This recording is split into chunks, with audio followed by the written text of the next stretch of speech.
Last one of the whole year, man. Last one of the entire calendar year. We got playoff football tonight. We got electric bowl games today. Glad to have y'all a part of the People's College Football Show. This is the Hard Count. It is December 31st, Tuesday, December 31st, 2024. Last one on the face of the planet. Got a lot to jump into, as we always do on this show, the Hard Count. Bowl games, they still matter. They're still awesome. Sickos, I believe, have saved college football bowl season. More on that in a second. The college football playoff, I already mentioned, that is tonight, with Penn State, Boise State set to get their fiesta on. We're going to double down on our predictions in that game, as well as the other three playoff games that we have here on the slate into New Year's Day. Also, the transfer portal is closed. It's true. I don't think it's done churning, so we'll keep a watchful eye on that whole situation. But I also want us to just give our flowers to the winners, man, because you got some teams that poured their heart, soul, NIL budget, recruiting prowess into landing some of these guys that they have landed. So we'll take a look at some of the winners as of right now, with a special little focus on our folks out there in College Station, because the Mike Elco era, man, as much as that Las Vegas Bowl left a little bit of a bitter taste in your mouth, if you were up till 1 to 2 a.m. watching that thing go down and USC scores to win the game with Kyle Ford catching a touchdown, it hurt in the moment. But you inhale, you exhale, look at your portal class, look at what this year was. Remember, oh yeah, it's only year one under Mike Elco, so we'll have a conversation about that. We'll have a little circle up moment there, and then also I want us to unpack the reality that Georgia, are they gettable? Probably as much so as they've ever been. Are they still terrifying? They should be. If you bet against Georgia, now is probably the time to do it. But again, I don't know that I would feel amazing doing that. I don't think anybody actually that's put money against Georgia, even if you're taking Notre Dame just to cover the spread, which would be a dangerous game to play. I don't think you feel all that awesome about the potential of winning that money back that you've placed. So, again, glad to have y'all here, man. Make sure you are subscribed. This is a wonderful, wonderful part of the year. If you've tuned into this show since its genesis, you know that the regular season to us is second to none. Creme de la creme. Blue ribbon, gold star, whatever you want to say about the regular season, that is to us the foundation that college football is built upon. We will always honor that. That will always be number one to us. With that being said, we have entered into a new era of college football. We have an expanded playoff. And so as we sit here today, like I mentioned, New Year's Eve, we're going to enjoy the heck out of this playoff, dude. We're going to enjoy the heck out of the fact that we have a couple more rounds of this thing. So with that being said, we're going to, like I said, enjoy today, enjoy the rest of this season, not just the playoff games, but the bowl games as well. So again, make sure you're subscribed if you haven't already. That's where I want to start this whole conversation on today's live show, man. Cam Ward opts out, in massive air quotes there, of the second half of the Pop-Tarts Bowl. And we have a video on that whole discussion already on this channel, so go check that out if you want my take on it. Bottom line, one, I think that the facts around that were not necessarily very widely populated. I think what we have been told, at least, is that Cam Ward not playing the second half was always the plan. The way the game ended makes it look a little bit funny, because you're like, hey, if Cam Ward plays that final drive, Miami they definitely win the football game. But in the midst of all of that madness of Cam Ward should have played, Cam Ward's a bad guy, all those takes that we're firing off that, again, we don't stand by. We actually feel the opposite of that. It was very interesting. The energy around Cam Ward not playing in the second half of the Pop-Tart Bowl with an edible mascot was very rich, wasn't it? A lot of people, I can't believe he didn't play. Wait a second. You were just saying that these bowl games don't matter. You were just telling me that we should delete bowl games off the face of the planet. You were just saying if it's not a playoff game, I don't care about it. So in some ways, I think actually the reaction from Cam Ward not playing in the second half, to me, was big college football unintentionally admitting defeat. People were dialed into the Cam Ward situation. People were dialed into the bowl games. And that's, I think, where I really want us to pat ourselves in the back as a college football sicko community. We were told the lie that the playoff is the end-all, be-all, the only thing that matters, the only games that matter. That was pushed upon us. There was, I think, a portion of the players that make up college football that were in some way, shape, or form goaded into that thought process as well. And I think some of that, too, you just say, hey, guy's got a chance to make a lot of money in the NFL, gets hurt in the bowl game, that hurts his career long-term, which is a whole other discussion in itself. But it started to, I think, the narrative shift towards the idea of, yeah, these bowl games don't matter, these players don't want to play in it. And I think the majority of our opinions on that topic is like, it always mattered. It always mattered. Like, you have one or two opt-outs. Sometimes you have double-digit opt-outs on specific teams, but, like, I promise you, to the majority of those rosters, the majority of those fans, bowl games were always important. It always mattered. And this season, man, this bowl season has been nothing short of absolutely electric. Absolutely electric. Like, I think you have, based on what I can gather, a ton of interest from all the college football fans. In addition to that, you've got great games. Yeah, electric matchups. I mentioned the Las Vegas Bowl with USC and Texas A&M, the way that came down to the wire. The Pop-Tart Bowl might have been the best bowl game of the entire bowl season to this point. Like, we've had tremendous competitive products on the field, in large part because I think there has been a tremendous job by the people on the football side of things keeping stars in these games. Now, notice what I did not say there. I did not say every single star has opted into playing in the bowl game. Not saying that. But you have seen now, from what I can tell, more than previous years, high-profile players opting in to playing in college football bowl games, rather. Shedeur Sanders and Travis Hunter, they opted in. Jackson Dart, he's opting in. We got a bunch of guys now opting into playing in their bowl game. That's a good thing, a good thing for the competitive product, a good thing for the TV product, a good thing for bowl season as a whole when you check the health on what that whole situation is. So whether it be an NIL thing, whether it be an insurance thing, whether it be just a personal decision of these guys wanting to continue to play in these bowl games, like, we did it. We're doing it. Now, foot has to stay on the gas, but I just want to reemphasize here. This always was something that mattered to these players. And if you don't believe me, look at some of these post-game reactions. Brady Cook talking about his younger self and if he could see him now and finishing with 10 wins on the year from Missouri. Diego Pavia caught some flack on social media, lighting up a cigar after his bowl game, talking about, this guy thinks he's Joe Burrow. I'm like, I'm here for it, dude. This guy was playing New Mexico State a year ago.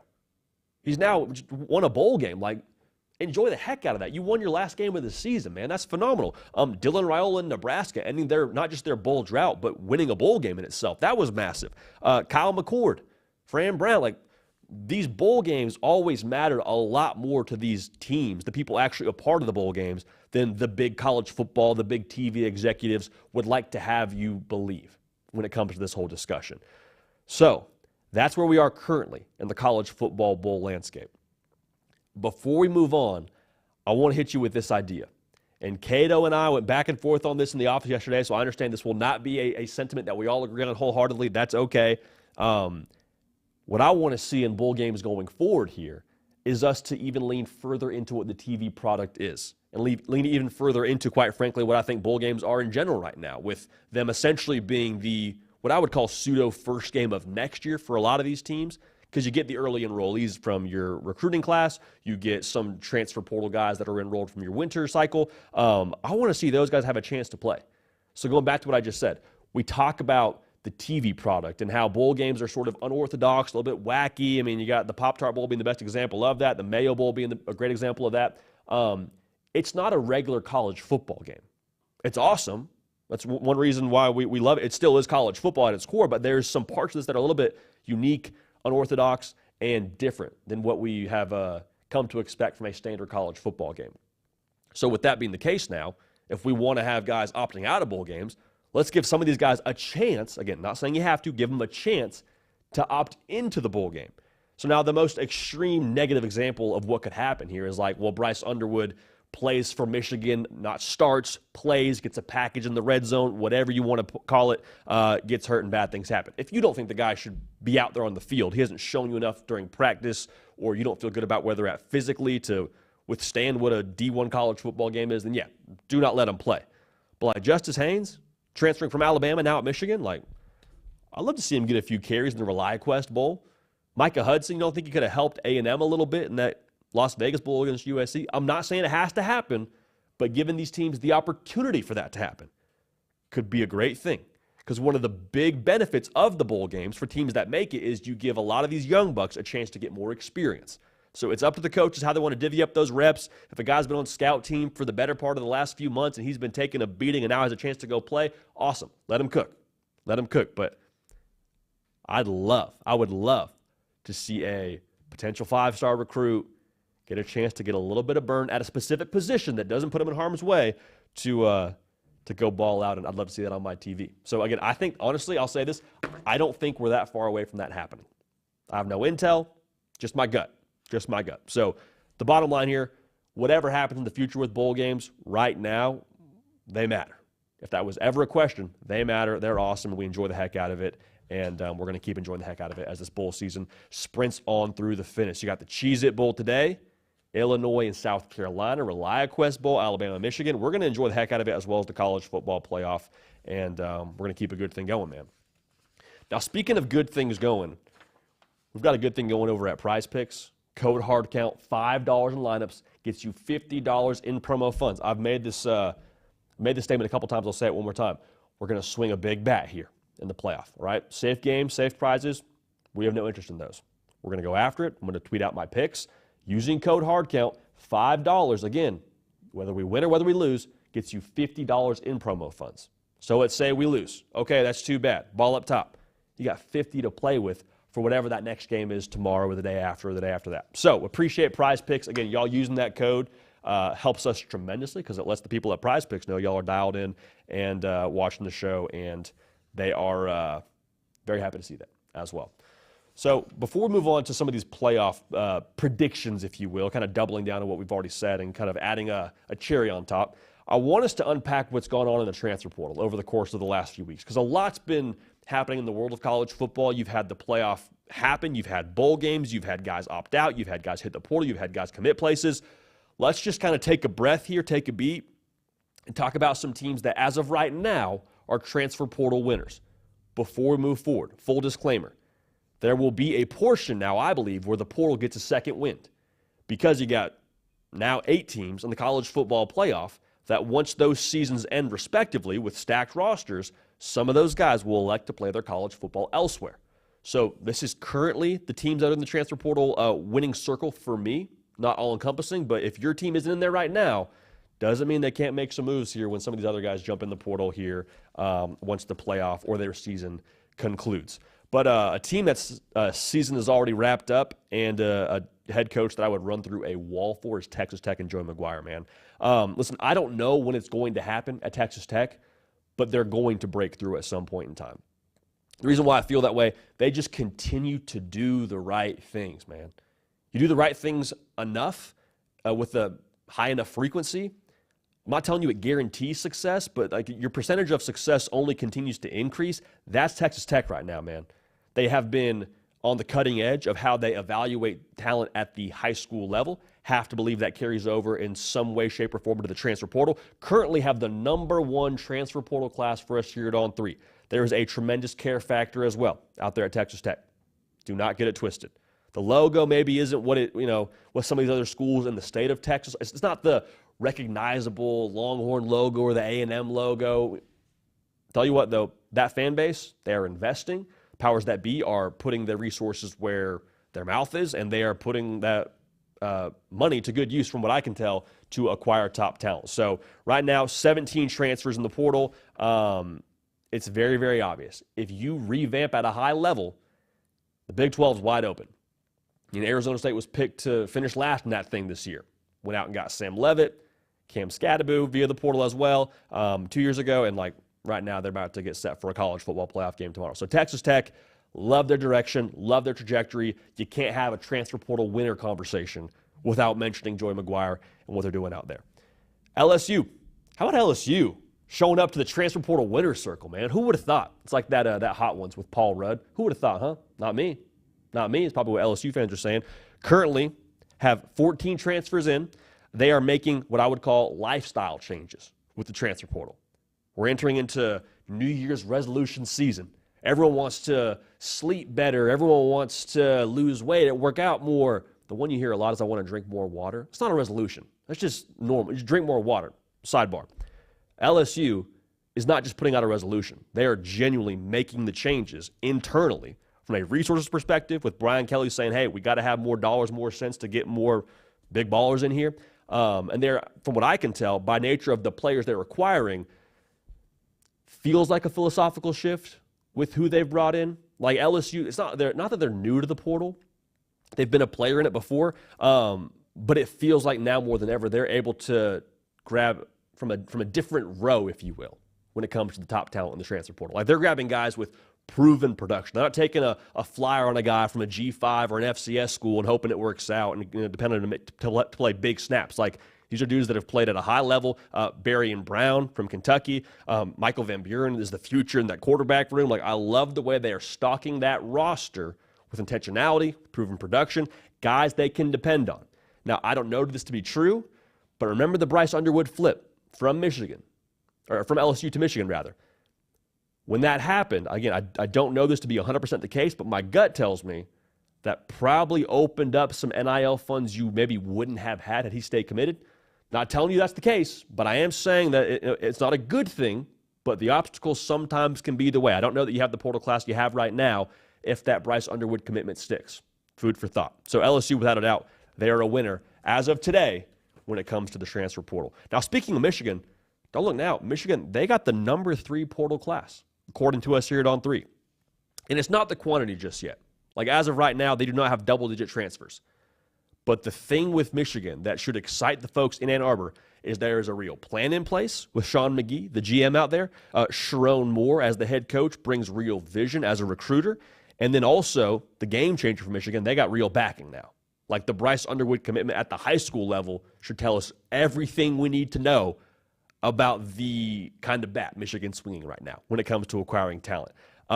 Michigan went from being what I would call a participant in the transfer portal to a player in the transfer portal. Because Michigan, I mean, that national title run, they got after it a little bit in the portal, added some key pieces to the secondary, some key pieces up front to be able to hoist that national championship in 2023. But they were just participating. They weren't landing like top shelf guys, brand name guys. They're shopping in the brand name aisle right now. Justice Haynes from Alabama, high profile recruit. He's now headed to Ann Arbor. So they are now a real deal player when it comes to Michigan. I used to, in my grade school classes, you got to have participation points. You raise your hand, answer a question. Doesn't matter what you say, kid. You just open your mouth and say something. That's not Michigan anymore. They're not just participating. They are playing. They are winning with a number 3 portal class currently as it sits here today. Now, Auburn, have they had some portal have they had some pieces in the portal work against them? Sure. Chargers at the game. The thing I love about Auburn, man, and we've seen this year after year with Hugh Freeze and that staff, like they're not afraid to take big swings. Like there's something there's something to just in life in general being willing to push your chips to the middle of the table and say all in. And from what I can gather, that's Auburn right now. People have opinions on Jackson Arnold and what he is or what he isn't. Auburn needs a quarterback. Jackson Arnold, former 5-star. They feel good about the way he fits in that system. All in. We'll take him. Hey, we need to make sure we have the proper weapons for him on the offense side of the football to counteract whatever the defense is trying to do. We got Cam Coleman. Awesome. Oh, how about we go grab the number 1 receiver in the hold up gosh darn portal in Georgia Tech transfer, Eric Singleton. All in. Like that to me just continues to be Auburn's MO is like, has it translated just yet in the wins-losses column? No, but again, I think you can do the right things internally, and it may not happen all at once. It may not happen in a the way that you would like it to happen. But I do think that you do the right things enough. Like we said about Texas Tech, I think that there's some real seeds being planted at Auburn, and this portal class is going to help them. Now, this may not be a portal winner on a macro level, but I think Oklahoma, man, if you were to talk about portal acquisitions that can just change your win-loss total by 2-3 games, they got that in John Mateer. Now, don't get it twisted. There's been some exodus from Norman as well. They've had some guys transfer out. I'm not disagreeing with that. But when you talk about what they had to get in this portal class and maybe getting the biggest fish in this portal class, this portal cycle, Washington State's John Mateer is that guy. I'm not telling you he's a first-round draft pick, not telling you he's winning the Heisman Trophy, but I am saying now he is a problem solver for you on offense. He can ad-lib. He adds something to the run game. He's just, from what I can tell, an absolute dog when it comes to how he operates from an emotional perspective, which is infectious, and you got to have at the quarterback position, especially if you're coming off a year that was 6-7. It is what it is. I love that for Oklahoma. I think that is maybe if you were to take one player that could change the complexion of a roster and a team, that's John Mateer to Oklahoma. So big picture, are they a winner? We'll see, but landing him in general to me makes them a winner from what I can tell. Now, A&M, we're going to spend some more time on here in a second, but A&M is absolutely a portal winner. Landed Kevin Concepcion, KC for short, from NC State. Micah Hudson, former 5-star cat from Texas Tech. Samuel Mpemba from Georgia, high-profile trench player there. I really trust the vision for A&M for the first time in a long time. And that's kind of where I want to start here when we talk about A&M. The Mike Elco era at Texas A&M did not start off in the hottest of ways because you lose to Notre Dame, and there's some things about it that you would like to have back. The finish you would like to have back. You don't finish the year with the quarterback you started with in Connor Wegman. There's a lot of imperfections about what happened this year for A&M. And I said at the top of the show, like, you finish the season, the bowl game ends, bit of a gut punch, and you're kind of feeling a little bit empty, a little bit hollow in that moment. But you look up and you're like, okay, this was year one. This was year one. And I'll call a spade here. 8 wins in your first year with all the activity that Mike Elco did in the portal. Took 27 transfers last year. That was as good a season as Jimbo Fisher ever had in College Station outside the COVID year. So you're telling me the jumping off point here for Mike Elco is as good as what it was for Jimbo Fisher? Said JD, yeah, but that was also early on in Jimbo's career at A&M. Hear you, totally fair. But I think the difference between Mike Elco and the previous staffs that have come through College Station is you really trust his ability to build. Why? Because of his experience. He's done more with less. A big reason why we loved him at Duke. And not just from a roster perspective, from a culture perspective. It is very obvious. I mean, it is night and day. You watch A&M the last couple of years, you watch them this past year. Different temperature, different tempo, different composure, especially when things go wrong, different composure. I think that reflects Mike Elco. And so you have that paired with the way that he is attacking the portal, quite frankly. I love it. You see the vision. The portal moves reflect a lot of awareness within the roster. Sometimes I think it's easy for us as human beings in general just to be stuck in our own opinions of things and ways of doing things, and we want to just believe things are going to be okay in whatever capacity. Mike Elco, I'm sure, trusts his own formula internally, but also he's showing he's not ignorant to the problems. Like, go out and land 2 big-time wide receivers in Kevin Concepcion and Micah Hudson. Those are real deal gets. You pair that with a quarterback in Marcel Reed who's coming back. You pair that with Le'Veon Moss who's coming back at running back. Like, don't look now. This A&M offense could be lethal because you got the Colin Klein tough factor with the offensive coordinator of what he is and the way they've operated this year. And you pair it with the fact that I think they were handicapped all year long by not having dudes on the outside. Like, this A&M team now offensively could be a force to be reckoned with in a very real way. Defensively, we'll see what they do on that side of the football as the portal continues to churn. But listen, to me, like the place that I fall when it comes to how A&M's going to address the portal and how they're going to address the defense next year is like, that's Mike Elco's deal. Like, that is the side of the football that is personal to him as a head coach. And so if A&M doesn't have the success they want to have over the course of his time in College Station, I don't believe it'll be because they didn't have a good defense. Will it be perfect every year? No, never is. It's the most imperfect sport in the world. You got 18 to 22-year-olds playing a sport where you run full speed into each other in 11-on-11 settings. It's not going to be perfect. However, how Mike Elco operates, how he builds, and again, that side of the football, with it being his specialty, I think that's something you can feel relatively confident in over the course of the next few years out there in College Station. But here's maybe the most important thing of this whole discussion around Elco and A&M and the portal and all that. Like, it's great they've added top talent. It's great that he has a track record in building the way that he's built. Like, I mean, he won 9 games at a basketball school in Duke with a quarterback now that's about to start a college football playoff game against Georgia. Like, okay, shown he can evaluate, shown he can build, all that. But fit is so overused in the world of describing head coaches relative to institutions. But I do think that there is something to understanding the job you're walking into. Like, you have to understand and get the job and embrace, quite frankly, the job that you have. And we've seen that be a big variant or a big variable for success. Like Pete Carroll, he wrapped his arms around USC, embraced what LA is, embraced that brand, had a lot of success there. I think Marcus Freeman right now is doing the same thing at Notre Dame.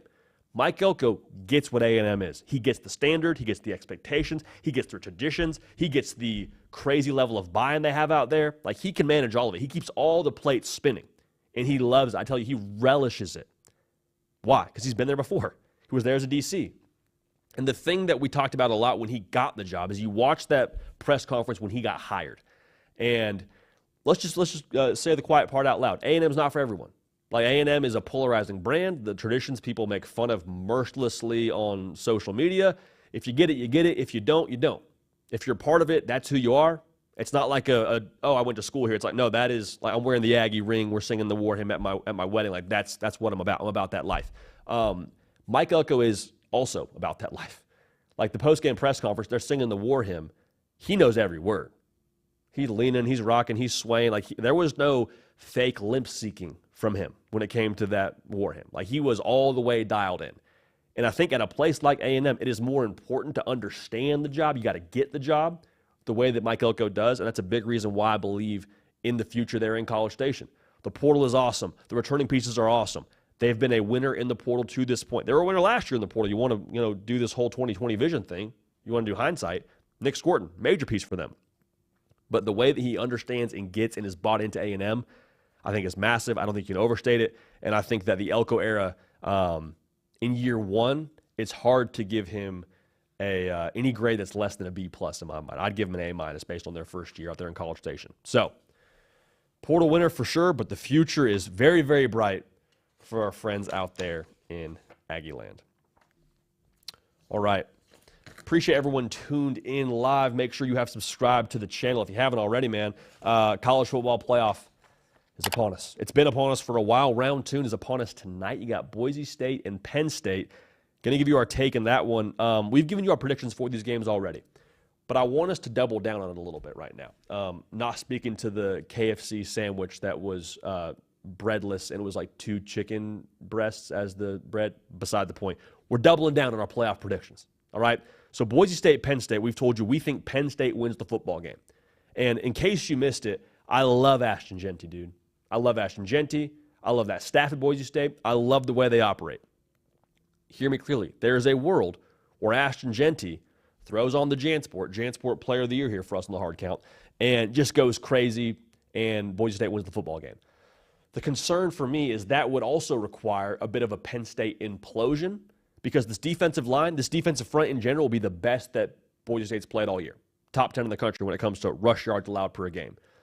If Penn State brings their B+ game and Boise State brings their A+ game, or their A- game, Penn State wins and covers, in my humble opinion. And the reason why I feel that way, I spoke about Ashton Jeanty and how awesome he is. Everyone's seen that. Everyone knows how good the dude is. Everyone saw him finish second in the Heisman Trophy race. A lot of the college football social media folks thought he should have finished first. Regardless, dude's special. I worry a little bit about how dependent they are on Ashton Jeanty. Now, Penn State, they're dependent on a couple of players as well, and Tyler Warren and that backfield, totally true. But like the numbers are jarring when you really take a look at them. Ashton Jeanty has accounted for 30 of the 51 offensive touchdowns Boise State has had this year. Ashton Jeanty has accounted for 42% of the yards on offense that Boise State has gotten this year. Again, far be it for me to tell you he won't have a great game against Penn State, but if they're able to just minimize his impact, I don't love the counterpunch ability for Boise State. So if you're telling me he goes off and they win the football game, more power to you. James Franklin, though, in this Penn State team, as much as he gets dogged for not winning big games and his record against top 10 teams, whatever, they win the games they're supposed to win. And this is a game that Penn State, quite frankly, against a G5 rep in Boise State is supposed to win. So call it bias, call it what you want. To me, that's football. To me, that's Penn State winning this ball game. Texas and Arizona State in the Peach Bowl. Honestly, a very similar breakdown to me when we talk about Boise State and Penn State as we do Texas and Arizona State. Arizona State, a 61% run the football team. Here's my concern. Nobody has run against Texas. And Cam Scadaboo is awesome. Didn't have the best day against Texas Tech. If you want to be nitpicky and talk about performances where he hasn't been, first team all everything, he's awesome. But again, Texas up front, one of the best defenses against the run in the country. I don't love the ability for Sam Leavitt to counterpunch. I love him a lot more with Xavier Guillory, but this Texas front man and this Texas outfit overall it's too stout. And the tricky thing about this is, like, you look at the numbers for Arizona State, they're also good against the run. They're also good up front. Like the trenches, again, within the box score, looks really solid for Arizona State. My concern is we don't play football in the box score. Play it on the football field. Play it on grass. We play it with big human beings moving other big human beings. Now, we'll see how healthy Texas is up front on the offensive line, but I don't know that I trust the numbers as much as I do the big human beings when we talk about this matchup. So there's that part of it. And then the last thing I'll say here, the thing with Arizona State that also makes me a little bit nervous is the strength of this Texas offense coming into the year was supposed to be the passing game. We haven't seen that shoe drop just yet. Kind of like how you felt against Tennessee if you're Ohio State. You hadn't really seen that gear totally show itself just yet. Just because it hasn't happened doesn't mean it won't happen. Just because it hasn't happened doesn't mean it doesn't exist. I think it's only a matter of time before it does happen. And this Arizona State secondary isn't actually all that phenomenal, even with the great year they've had as a team. So, again, we like Texas to win. I've taken Texas to cover. I think it's going to be a lot of fun, but I do think that Texas beats a frisky Arizona State team. I think that the Jimmies and the Joes are too different for Texas when it comes to that game against Arizona State. Now, Oregon and Ohio State in the Rose Bowl is going to be, it might be the best game of the entire round 2 slate. So much of this matchup to me is interesting because it cancels each other out. Like, are there slight leans you would give to certain sectors of these football teams over the other? Yeah, of course. Like, you probably take the Ohio State receiving core over the Oregon DBs. Probably true. But, like, by how much? By, like, a few percentage points, maybe? Same deal with the Oregon receiving core versus the Ohio State DBs. Based on last week, or last time they played, it was barbecue chicken for Oregon on that side of the football. They were cooking those dudes. Is that going to happen again? That was kind of surprised me a little bit if they had that much success through the air and Dylan Gabriel went for like 330 plus. Like, okay. So with all the pieces that cancel out here, you go down the list here, talk about the trenches, talk about the running back rooms, whatever. I think in large part, you add all those up, it comes out to a relatively even matchup in a lot of ways. So when the matchups are even, what have we said since the summer? It comes down to quarterback play. It comes down to which quarterback do you trust more. And I love Will Howard. I've said I think Will Howard is good enough to win you a national championship. I don't know that he's better than Dylan Gabriel in this spot. Now, he could have a better game and they could win the football game, but if you're telling me to make a prediction, I'm picking the quarterback that's been more consistent, that's been more efficient, that is a completion percentage over 73% on the year, I believe, who went crazy against this team last time. Like, I think Dylan Gabriel and this team is far too poised to drop this game. I also will add this. I like Ohio State a lot more in this spot if they looked a little, it sounds funny to say, but they kind of limped out of the Tennessee game. I like Ohio State a lot more with a low profile, is what I'm trying to say here. Because everybody saw Ohio State just, belt to hindquarters against Tennessee, man. It was the blowout that none of us really saw coming, if we're going to be honest here overall. And so for that to happen, Oregon also saw that. Oregon also saw Ohio State just take that SEC defensive line to school. What that does is I think it puts them a little bit more on red alert, gives them a little bit more drive than maybe you even needed before.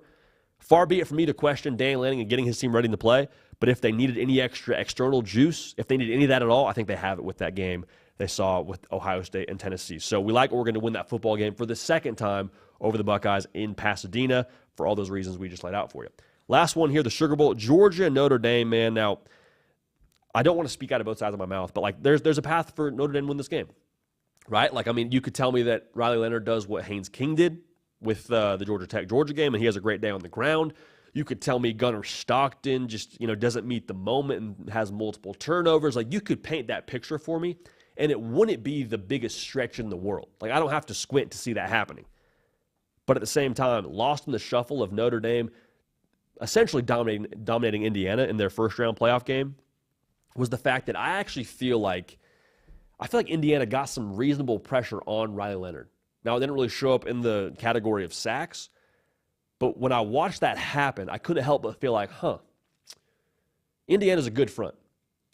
But Indiana also, in their bedroom, has a poster of the Georgia defensive front for who they want to be when they grow up. So if Indiana's doing that against Notre Dame, what's Georgia going to do?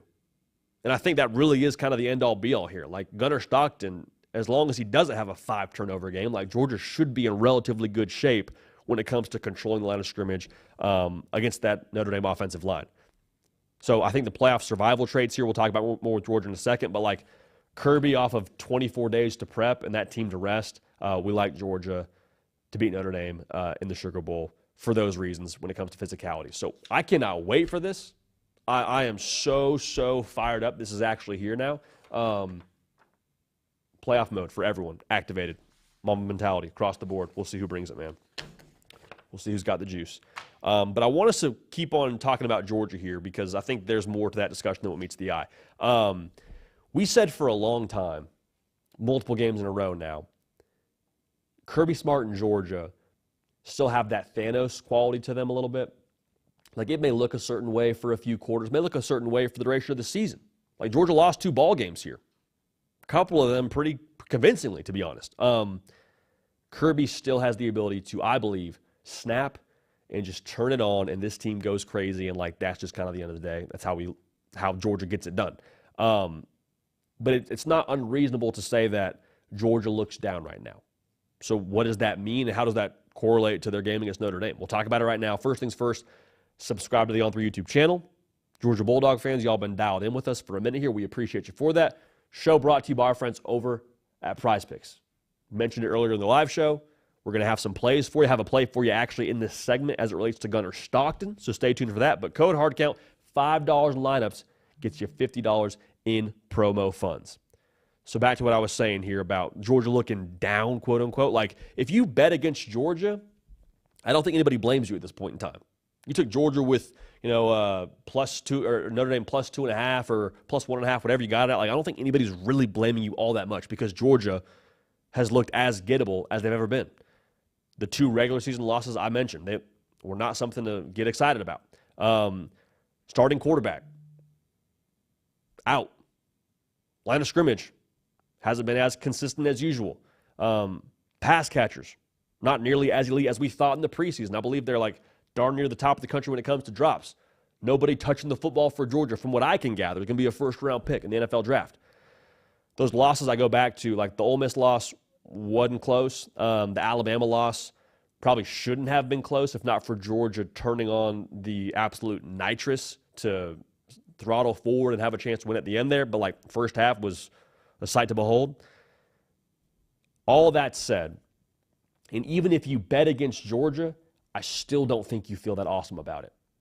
I still don't think you're saying, yep, this is a lock of all locks. More power to you for making the pick. But Georgia, I think, for all the reasons I just mentioned, is still enormously, enormously dangerous. I can't help but feel like Georgia, when we talk about them in the context of this year, we've said it many times, when they have urgency, when they have to go into survival mode, I think they're better than anybody else in America. And right now, everything I just mentioned, they're in survival mode. You got Gunnar Stockton at quarterback. You're about to go get after in a college football playoff game with one of the tougher round 2 draws, if we're going to be honest, if you're not named Oregon or Ohio State. Like, this is not a cakewalk by any stretch of the imagination for Georgia. But even with that being said, we've seen them with their back against the wall multiple times be able to have better survival traits than anyone else in this whole bracket. You lose to Bama, what happens? Everyone's picking you against, or picking Texas against you, and you're in Austin, and you're, I think it was like almost a field goal dog in that game. Roll into Austin, take that thing over. Your quarterback throws 3 picks. You win that thing by 2 scores. Okay, response mechanism, survival traits, they're there. You lose to Ole Miss. I said that before. You got embarrassed against Ole Miss. Like, everyone, I think, had the right to question Georgia after that game. Totally fair. A week later, turn around, go back home, throttle Tennessee, a team that made the college football playoff. Say what you want about how they finished the year. Tennessee was not an easy out by any stretch of the imagination. Just ask Alabama. Quarterback goes down in the SEC title game. Bring in Gunnar Stockton. No panic, no stress, no strain. You're down in that football game. By a small margin, but you're down, nevertheless. Overtime, find a way, come together, rally, win the football game. Like, there's a certain part of the Georgia football team that just doesn't make sense, and that's okay, because Kate and I were talking about this before the show. The neck-up part of Georgia, you feel incredible about. The DNA traits of what Kirby Smart has installed into this team, you feel incredible about. Now, I do think within this game, the Gunnar Stockton prize pick square for rush yards is super, super intriguing here. His number is set at 12.5 rush yards. I will take the more there. Why? What I just said. Urgency, grit, who Georgia's going to be in this game. They're going to double down on who they are. And I think Gunnar Stockton running the football is going to be a part of that. I think they'll be kind of versatile in the run game. I think Mike Bobo will have to dial up a 2.0 version of Georgia's offense to take advantage of that with Gunnar Stockton. But, like, I feel really good about that number. So, again, code HARDCOUNT, $5 in lineups, $50 in promo funds over at prizepicks.com. lock that in, feel amazing about it. But the survival traits of who Georgia is, for everything we've just said, back against the wall, I don't think there's anyone better. It's also worth noting now, the pedigree of Kirby Smart, he knows what he's looking at. Like, you give him 24 days to prep, have to believe they're going to come out with a game plan they feel phenomenal about. They'll come out swinging, and they will rally behind Gunnar Stockton. Kirby Smart said it yesterday during media day for the Sugar Bowl. Gunnar Stockton makes everyone around him play better. Not because he's got an NFL-level arm like Carson Beck does, not because he's the biggest guy in the world, because of his intensity, because of how he commands the huddle, because of all those unquantifiables. And that falls right in line with who Georgia is right now. The unquantifiable part of them is what makes them scary. And you can't watch it on tape and see it. You can't look at it in the box score and say that's who Georgia is unquantifiably. Like, you can't quantify it. That's what we're saying right here. But with that being the case, that's why you don't know what you're getting with this Georgia football team when it comes to how they're going to attack you, how they're going to, I think, come out of the gate here. They're going to prep for you. Like, all those things about Georgia are terrifying. They're still scary. The urgency makes them scary to me. And, again, we have picked them to beat Notre Dame in their second-round college football playoff game in the Sugar Bowl. So, Georgia, man, I mean, it's also worth noting the bracket that they got, dude, the side of the bracket, rather, they avoided Ohio State, they avoided Oregon, they avoided Texas. Not that Georgia's all that worried about Texas after beating them twice, but there was a draw to have your Georgia. It wasn't the best in the world because you got to play Notre Dame in your first playoff game, but even so, I don't think it was the worst in the world either when you look at what's ahead of them. Hey, we got a big day, man. I told you, Cheez-It Bowl. Lenore Sellers plays football today. I cannot wait to watch that. Alabama and Michigan in the ReliaQuest Bowl. Alabama trying to get to 10 wins. First time in a while we've said that. We appreciate y'all making this show a part of your day, your routine, however you watch, wherever you watch. Just know we don't take it for granted. We appreciate y'all being some sickos and being dialed in. For Cato on the ones and the twos, for myself, JD PicKell, we love y'all. We appreciate y'all. You matter. We're going to keep this party rolling, and we will see y'all.